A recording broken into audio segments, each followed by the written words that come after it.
네, 카카오 종목 분석해 보겠습니다. 지금까지 카카오의 주가 주구장창 내려왔습니다. 도대체 왜 이런지, 앞으로는 어떻게 될지 지금부터 생각해 볼게요. 네, 카카오 주가에 영향을 주는 핵심 요소가 뭔가, 그것부터 먼저 짚어볼까요? 지금까지 카카오는 매우 높은 성장률을 보여줬습니다. 해마다 50%씩 매출이 성장하는 그런 아주 높은 성장률을 보여줬는데요. 이런 매출의 성장률이 기대감이 주가에도 반영이 됐던 거고요. 앞으로도 이런 고속 성장 기대할 수 있을까? 유지될 수 있을까? 이런 측면에서 살펴볼 필요가 있겠습니다. 지난 실적을 통해서 이런 성장률을 한번 짚어보고요. 그리고 지금까지 고속 성장한 건 알겠는데 앞으로 뭐 좀 새로운 거 뭐 없어? 바로 이겁니다. 신성장 동력인데요. 저는 이 신성장 동력을 블록체인 플랫폼 클레이튼에서 찾아보려고 합니다. 이 클레이튼의 현황과 그리고 그 앞으로의 방향 점검해 보겠습니다. 자, 주가 변동 체크포인트 세 번째, 바로 주주가치 제고 측면인데요.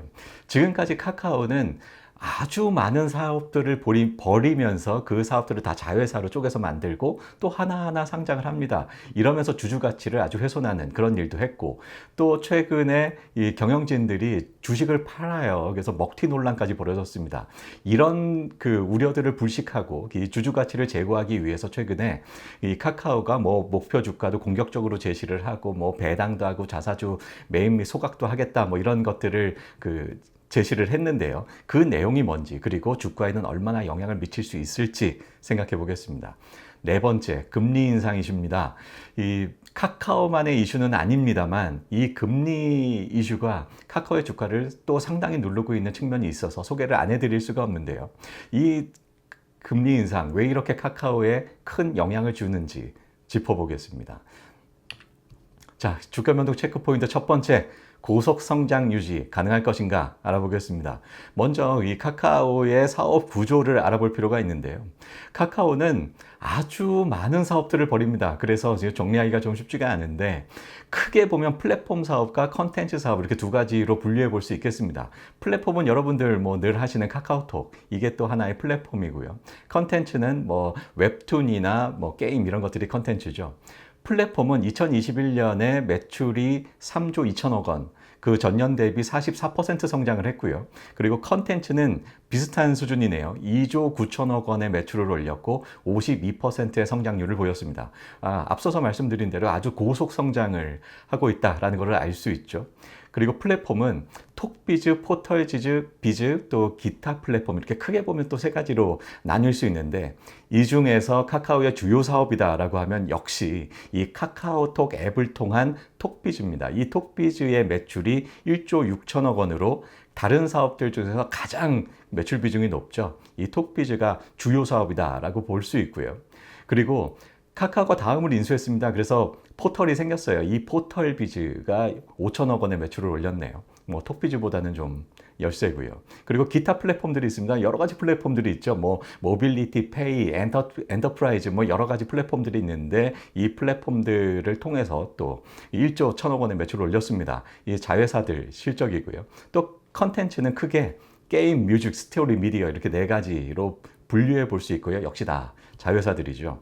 이렇게 카카오는 아주 다양한 사업들을 벌이고 이 사업들로부터 고속 성장을 유지할 수 있었습니다. 자, 이 카카오의 고속 성장, 자, 지금부터 실적을 통해서 한번 점검을 해보겠습니다. 네, 2021년 매우 높은 성장률을 보였다라고 말씀드렸죠. 매출이 총 6조 1천억 원, 영업이익 6천억 원입니다. 영업이익률이 대략 한 10% 정도 되네요.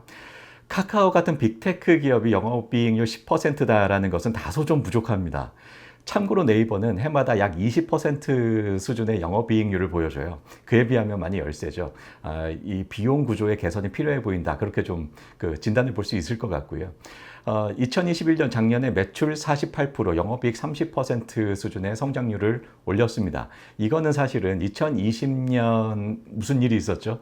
코로나19가 전 세계를 강타했습니다. 그래서 모든 산업들이 다 좀 침체된 그런 한 해였죠. 그 기저 효과로 2021년이 이렇게 큰 폭으로 성장할 수 있었던 것 같습니다. 그 전에도 카카오는 상당히 고속 성장을 보였습니다만 2021년에 고속 성장을 보였던 그 기저에는 2020년 코로나19가 있었다, 이렇게 보이고요. 그래서 그런지 2022년 1분기 성적은 좀 기대에 미치지 못합니다. 매출 1조 6,500억 원이고요. 영업이익이 1,600억 원입니다. 역시 그 영업이익률 약 10% 정도를 보여주네요. 다소 좀 부족해 보이고요. 전년 동기 대비 보면은 매출이 30% 성장했어요. 영업이익은 거의 뭐 같은 수준이고, 이 매출 성장률이 50%에서 30% 수준으로 떨어졌습니다. 이 떨어진 매출 성장률 앞으로 다시 50%로 회복할 수 있을지 이게 관건인데 좀 어려워 보입니다. 조금 전에 말씀드렸듯이 그런 2021년에 그런 기전 효과 이제는 없잖아요. 그래서 30% 수준으로 성장률이 좀 내려올 것 같다라는 우려가 있고, 이 우려가 바로 이 카카오의 주가에 지금 영향을 주고 있어서 계속해서 내려오고 있는 뭐 그런 주가 흐름을 보이죠. 이 부진의 원인을 보면 인건비 그리고 마케팅비가 증가했고요. 그리고 1분기는 이런 그 온라인 기업들이 전통적으로 비수기입니다. 그래서 그런 영향도 물론 있는데, 톡 채널 광고 말고는 전 사업 영역에서 이 성장률이 둔화하고 있습니다. 50%나 됐던 성장률이 30% 또는 그 이하로 내려가고 있어요. 여기에서 우리는 어떤 결론을 얻을 수 있냐면, 지금까지 카카오가 여러 가지 새로운 사업들을 벌이면서 그 사업들이 고속 성장을 해요. 처음에 어떤 사업을 시작을 할 때는 그 사업이 아주 빠르게 성장하죠. 그러면서 고속 성장률을 보여줄 수 있었을 겁니다. 그런데 이 신규 사업들이 이제는 주요 사업이 됐습니다. 너무 그 규모가 커졌어요. 그래서 규모가 커졌으니 이제 성장률 측면에서는 내려갈 수밖에 없겠죠. 그래서 신규 사업들의 주요 사업화로 성장성이 둔화하고 있다. 그래서 신성장 동력이 필요해 보인다. 이렇게 진단할 수 있겠습니다. 신성장 동력이 있어야만 지금까지 보여줬던 고속 성장이 앞으로도 가능해 보일 것 같고요. 그 신성장 동력 지금부터 살펴보겠습니다. 이 신성장 동력은 저는 블록체인에서 찾아볼 필요가 있겠다라고 보는데요. 카카오의 블록체인 플랫폼 클레이튼이 있습니다. 그리고 이 클레이튼을 바탕으로 한 가상화폐 클레이가 있죠.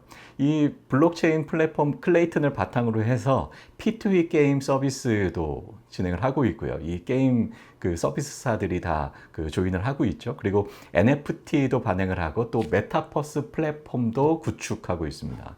이렇게 그 많은 그 서비스사들이 조인을 하면서 이 클레이튼 플랫폼에 조인하면서 가상화폐 클레이를 통해서 뭐 여러 가지 서비스도 하고 있는데, 그런데 최근에 이 서비스 현황을 보면 잦은 네트워크 장애를 보입니다. 그러면서 신뢰도가 많이 떨어져요. 이 잦은 네트워크 장애 때문에 신뢰도가 떨어짐에 더해서 이 서비스사들이 세계로 진출하겠다, 글로벌화하겠다 하면서 또 이 그 플랫폼, 클레이튼 플랫폼에서 이탈하는 일도 벌어집니다.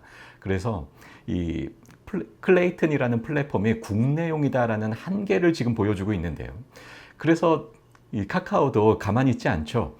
클레이튼 2.0을 선보이면서 이 메타버스 중심으로 글로벌 공략을 강화하겠다라고 하고 있습니다. 지금까지 고속 성장을 보여줬기 때문에 주가가 이 정도의 그 주가를 이루어낼 수 있었는데, 이 주가가 앞으로도 계속해서 그 성장하려면, 상승하려면 바로 이 클레이튼 2.0의 글로벌화가 핵심이다라고 정리할 수 있겠습니다. 네, 앞서서 말씀드렸던 주가 변동 체크 포인트 세 번째입니다. 주주 가치 재고인데요. 이 새 남궁훈 신인 대표가 목표 주가를 15만 원으로 제시를 했습니다. 현재 주가 한 8만 원대인데 그 목표 주가 15만 원 아직은 좀 멀어 보이는데요. 그 15만 원이 될 때까지 뭐 연봉이나 인센티브 다 보류하고 법정 최저임금만 받겠다라고 합니다. 앞으로 상당 기간 최저임금만 받게 될 것 같아서 좀 안타깝네요. 그리고 대표에게 스탁 옵션을 제공할 때는 행사가도 15만 원 이상으로 하겠다. 그 밑으로는 행사도 하지 않겠다. 라고 아주 그 결연한 의지를 보여줬습니다. 최근에 그 먹튀 논란을 그 의식한 뭐 그런 그 목표 주가 제시인 것 같고요. 그리고 주주 환원 정책도 제시를 했는데 앞으로 3년간 그 배당도 하고 자사주 매입해서 소각도 하겠다라고 했어요. 이걸 잉여 현금 흐름, 프리 캐시 플로우라고 하죠. 이 잉여 현금 흐름의 5%에 해당하는 금액으로 배당을 한다고 합니다. 그리고 그 10에서 25%의 수준으로 자사주 매입 및 소각도 하겠다라고 하는데, 그러면 그게 과연 얼마가 될지 계산해 볼 수 있겠죠. 이 작년 실적을 그 바탕으로 해서 올해 그러면 뭐 배당을 얼마나 할 것인가 알아보면 배당은 230억 원 수준이고요. 자사주 매입은 3천억 원 수준입니다. 배당 230억 원은 이 시가 배당률로 보면 0.06% 수준이에요. 현재 주가로 계산을 해보면 이 0.06%의 배당을 한다.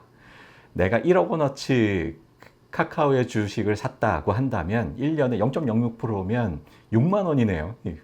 1년에 6만 원 주겠다라는 얘기입니다. 이걸로 이 주주 환원이 얼마나 되는지 잘 모르겠고, 그리고 자사주 3천억 원 수준인데요. 3천억 원이면 시총의 지금 한 0.8% 수준이에요. 그것도 최근에 주가가 많이 내려와가지고 시총의 0.8%지, 이 0.8%, 1년에 0.8%의 그 주식을 사서 소각을 한들 주가가 얼마나 부양이 될지 잘 모르겠습니다. 이 주주 환원 정책을 제시한 것은 긍정적입니다만, 이런 빅테크 기업들, 그 성장주들은요, 현금이 얼마 없어요. 그런데 이 현금을 어떻게 하겠다라는 목표 제시는 이렇게 한계가 있을 수밖에 없습니다. 제대로 된 진정한 주주 환원 정책은 아주 좋은 그 성장 정책을 제시하고 그 성장 정책에 따라서 제대로 된 사업을 벌이고 그래서 주가를 부양하는 것이 이 제대로 된 진정한 주주 환원 정책이라고 생각합니다. 그래서 그 주가에는 뭐 영향이 제한적이다 그렇게 보고요. 그리고 지금까지 카카오는 아주 많은 사업을 벌이고 그 사업들을 다 잘게 쪼개서 또 자회사로 만들고 그 자회사를 또 하나씩 상장하고 하면서 아주 욕을 많이 먹었어요. 그래서 앞으로 이 행보 어떻게 될 것인가가 또 하나의 큰 포인트가 될 텐데, 이미 게임직 뱅크페이는 다 상장을 했고 피코마는 상장 진행 중에 있습니다. 모빌리티 엔터도 상장을 추진 중에 있었는데 이거 미정으로 입장을 변화했습니다. 안 한다라고는 얘기 안 하고요. 미정이에요. 그러면 앞으로 주가도 좀 뭐 상승하고, 그리고 그 사람들의 그 기억에서 좀 사라지고 하면 또 상장할 것 같아요. 앞으로 자회사의 상장 없습니다라고 명확하게 제시를 하지 않는 한 주가에는 또 그다지 크게 부양되는 측면은 없을 것 같습니다. 자, 주가 변동 체크 포인트 네 번째, 금리 인상 이슈를 좀 볼게요. 이 금리 인상이 어떤 내용이 있고, 그리고 카카오에는 왜 이렇게 영향을 주는가 알아볼 텐데요. 지난 1월 첫 FOMC 회의죠. 미국의 연준이 이 금리를 결정하는 회의, FOMC 회의를 합니다. FOMC 회의는 1년에 8번 해요. 그 첫 번째 회의가 1월에 있었는데 1월에 앞으로 매회 FOMC 회의 때마다 금리를 인상하겠다라고 지난 1월에 발표를 했고, 지난 1월에는 금리를 인상하지는 않았습니다. 자, 1년에 8번 하는데 한 번은 그냥 회의만 했어요. 7번의 그 금리 인상이 예고되는 상황이죠. 그래서 3월 두 번째 회의에서는 실제로 인상을 했습니다. 원래 기준금리가 0.25%였어요. 그런데 0.25% 올렸습니다. 그래서 기준금리가 지난 3월에 0.5%가 됐고요. 이렇게 금리는 0.25%씩 올리거나 내리거나 합니다. 이걸 한 단계, 베이비 스텝으로 보는데, 그런데 지난 5월에 세 번째 회의에서는 빅 스텝을 단행합니다. 한꺼번에 두 단계를 올렸어요. 0.5%를 올렸습니다. 그래서 0.5%였던 기준금리가 1%로 단숨에 두 단계가 올라갔고, 이때 시장도 크게 출렁거렸죠. 그래서 세 번째 회의에서 0.5%빅 스텝을 단행을 하면서 지난 5월 25일에 그 FOMC 의사록을 보면요, 6월과 7월에 두 번에 걸쳐서 빅 스텝을 두 번 다 단행하겠다라고 얘기하고 있습니다.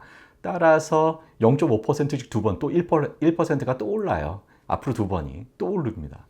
그리고 몇 번 남았죠? 세 번 남았는데 그 세 번은 베이비 스텝 0.25%씩 오른다고 가정을 하면, 그러면 그 1%였던 기준금리가 그 빅 스텝 두 번으로 2%가 되죠. 그리고 그 세 번의 금리 인상을 0.25% 시작하면 0.75%가 돼서 연말에 기준금리는 총 2.75%가 예상됩니다. 우리는 기준금리를 2.75%까지 올릴 거야 라고 선언한 셈이죠. 자, 한국의 기준금리는 그럼 어떻게 해야 될까요? 한국은요, 불행히도 미국보다 위험한 시장입니다. 하이 리스크 하이 리턴이잖아요. 한국 시장에 투자를 하려면 그만큼 미국 시장보다 더 큰 기대가 돼야 투자를 할 수가 있습니다. 따라서 금리도 미국 금리보다 한국 금리가 더 높아야 합니다. 미국이 2.75%잖아요. 우리는 적어도 3%는 돼야 되는 그런 상황이고, 따라서 우리나라도 앞으로 아주 급격한 금리 상승이 예상됩니다. 이렇게 급격한 금리 상승이 왜 문제냐? 지금부터 그걸 알아볼게요. 네.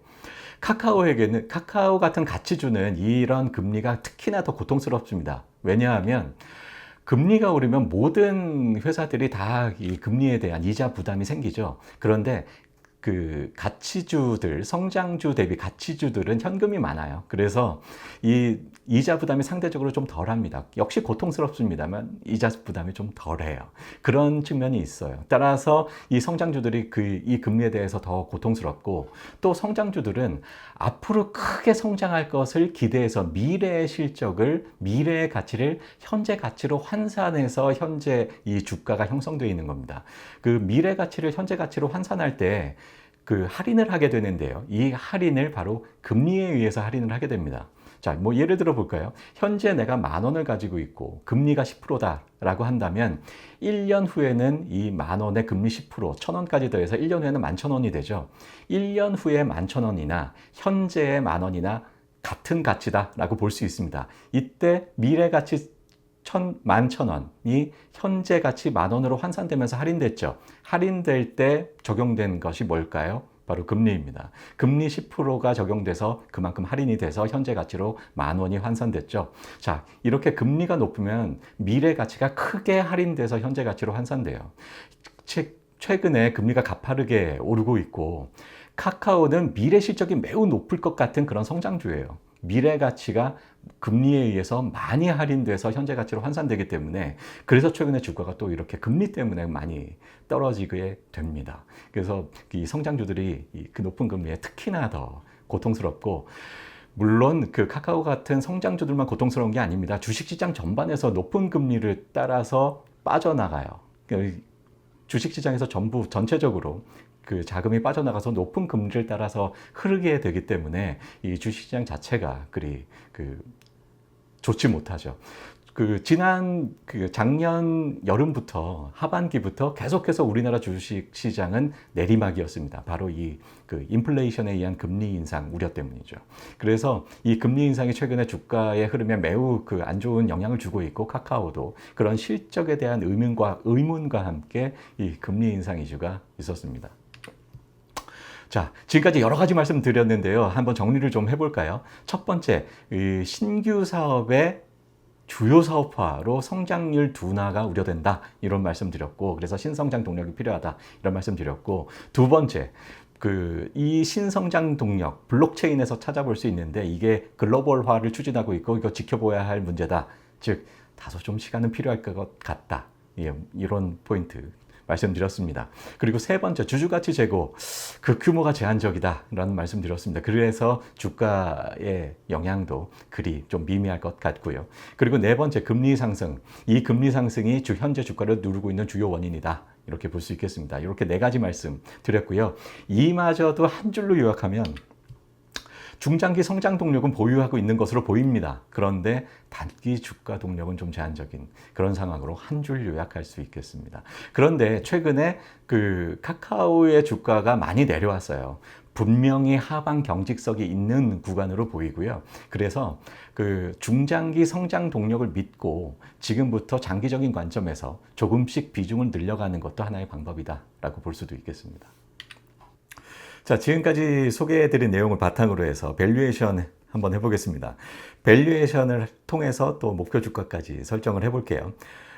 밸류에이션은요, 각각의 사업 영역을 각각 밸류에이션을 하고 이 전부 더한 것이 이 회사의 총 가치다라고 하는 SOTP, Sum of the Parts 방법으로 밸류에이션을 해보겠습니다.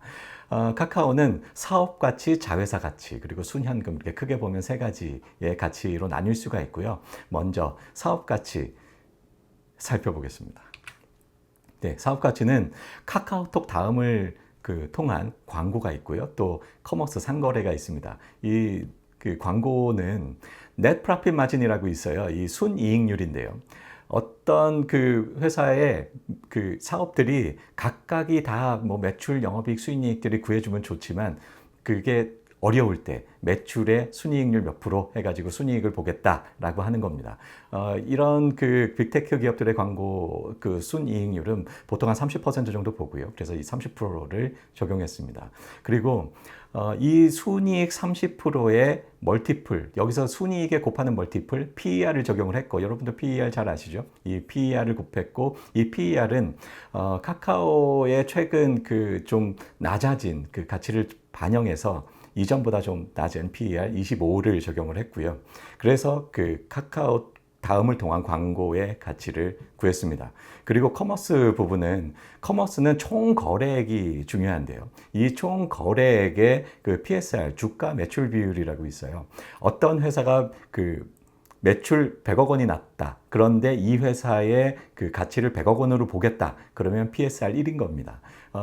커머스 총 거래액의 0.7의 그 PSR, 그 주가 매출 비율을 적용을 했고요. 과거에는 1을 적용했는데 최근에 좀 낮아진 가치를 반영해서 0.7, 그 성장률이 좀 떨어졌잖아요. 그래서 PER도 내려가고 이 PSR도 좀 내려가는데 0.7을 적용했습니다. 이렇게 해서 구한 그 사업 가치는 21조 5천억 원이 도출됩니다. 자, 다음 자회사 가치를 볼게요. 자회사가 굉장히 많습니다. 이 자회사들의 가치들을 그 구하는데 참 그 많은 건 자회사들을 고려를 해야 되는데요. 먼저 상장사가 있고 비상장사가 있어요. 이 상장사들은 좀 복잡합니다. 자, 왜 복잡하냐? 모회사와 자회사가 다 상장이 돼 있어요. 그러면 모회사가 가지고 있는 자회사에 대한 지분, 이 지분 가치가 모회사의 시총에 포함돼야 될까요? 자회사의 시총에 포함돼야 될까요? 아니, 자회사에 대한 그 모회사가 가지고 있는 지분이잖아. 당연히 모회사의 그 시총이 반영이 돼야지 라고 생각할 수도 있지만, 어쨌거나 그거는 자회사의 가치니 자회사의 시총에 포함돼야 돼 라고 생각할 수도 있습니다. 그래서 자회사와 모회사가 모두 상장되는 것, 이런 경우가 참 그 우리나라에서 주로 벌어지고 있고 참 욕도 많이 먹고 문제가 되죠. 이게 그래서 더블 카운팅 이슈가 발생합니다. 어느 쪽에 뭐 둘 다 적용했다간 더블 카운팅 이슈가 생기죠. 그래서 제가 이 채널을 통해서 여러분들께 좀 그 강조해드리면서 소개해드리고 있는, 제안해드리고 있는 내용이 상장 자회사에 대한 지수사 지분법이라는 이름으로 소개를 해드리고 있는데, 자회사에 대한 모회사의 지분 가치를 반을 나눠서 자회사의 반, 모회사의 반, 이렇게 시총에 반영을 하면 많은 경우 주가가 잘 설명이 됩니다. 이 내용을 상장 자회사에 대한 지수사 지분법이라고 하고요. 이미 자회사들이 상장이 돼 있어요. 그런 경우에는 모회사 지분 가치의 반이 이 시총에 포함되어 있다라고 가정하고 그 50%를 역추적해서 구할 수가 있겠죠. 그런 식으로 해서 모회사에도, 그 카카오에도 그 가치를 반영했습니다. 이런 식으로 반영을 했다. 뭐 그런 의미고요. 그리고 비상장사는 간단해요. 이 각각의 그 자회사들을 가치를 구하고 그 가치에 모회사의 지분율만큼 곱해서 모회사의 가치에 포함시키면 됩니다. 뭐 자회사는 상장을 안 했으니까 시총을 고려할 필요가 없죠. 그래서 모회사의 그 지분율 그대로 반영을 하면 되고요. 그렇게 해서 그 반영을 했고, 자, 보통은 앞서서 1번에서 말씀드렸듯이 그 상장 자회사에 대한 지수사 지분법을 많은 그 증권가에서는 지주사 할인 몇 프로 이렇게 해서 적용을 하는데요. 이 지주사 몇 프로 너무 정성적이죠. 그래서 그 상장 자회사에 대한 지주사 지분법을 제안을 해드리는 거고요. 그리고 지주사 할인은 정말 지주사에 적용을 해야 된다. 전 그렇게 생각합니다. 그런데 카카오는 굉장히 많은 자회사, 특히나 이미 상장한 자회사들을 많이 거느리고 있어요. 명실상부한 지수사입니다. 따라서 지수사 할인이 이제서 들어가야 한다라고 생각을 하고 할인율 30%를 적용했습니다. 그 증권가에서 그 할인율을 보통 30%, 많게는 60%까지 적용을 하는데 이미 1번에서 할인을 적용한 셈이죠. 지수사 할인을 적용한 셈인데 또 지수사 할인을 적용했습니다. 좀 더 가혹하게, 엄격하게 이 밸류에이션을 했다. 이렇게 말씀드릴 수 있겠습니다. 이렇게 해서 자회사 가치를 구하면 21조 8천억 원이 도출됩니다. 자, 그리고 순현금이 있어요. 순현금은 현금 또는 현금성 자산에다가 차입금, 빌린 돈이죠. 이 빌린 돈을 빼고 남는 돈, 이 돈이 순현금입니다. 차입금이 더 많으면 어떻게 되겠어요? 그런 경우에는 순현금이 아니라 순차입금이 되겠죠. 순현금은 더하면 되고요. 순차입금은 빼면 됩니다. 순현금, 다행히 카카오는 현금이 더 많아요. 차입금보다. 그래서 순현금이고 이 순현금 3조 8천억 원을 더하게 됩니다. 자, 그렇게 해서 총 가치, 사업 가치, 자회사 가치, 순현금 모두 더한 가치가 47조 1천억 원이 도출됐습니다. 이 47조 1천억 원이 시총으로, 목표 시총으로 볼 수 있는 거고요. 이 시총을 총 발행 주식수로 나누면 우리가 원하는 목표 주가 나오죠. 그렇게 해서 목표 주가는요. 총 발행 주식수 4억 4,400만 주가 돼서 나눠보면 10만 6천 원 나옵니다. 다소 좀 그 목표 주가가 이전 대비 좀 내려갔는데요. 최근에 이 성장 둔화에 대한 우려, 그리고 금리 상승 여러 가지의 우려들이 더해져서 목표 주가가 밸류에이션이 그만큼 좀 디스카운트 됐습니다. 하지만 앞서서 말씀드렸듯이 지금 현재 주가 수준은 하방 경직성이 있는 주가 수준이다 라고 말씀드렸고, 이 지금 주가 수준에선 장기적으로 비중을 늘려가는 것도 괜찮은 방법이다 라고 봅니다. 자, 지금까지 카카오 종목 분석해봤습니다. 구독, 좋아요 부탁드리고요. 여기까지 할게요.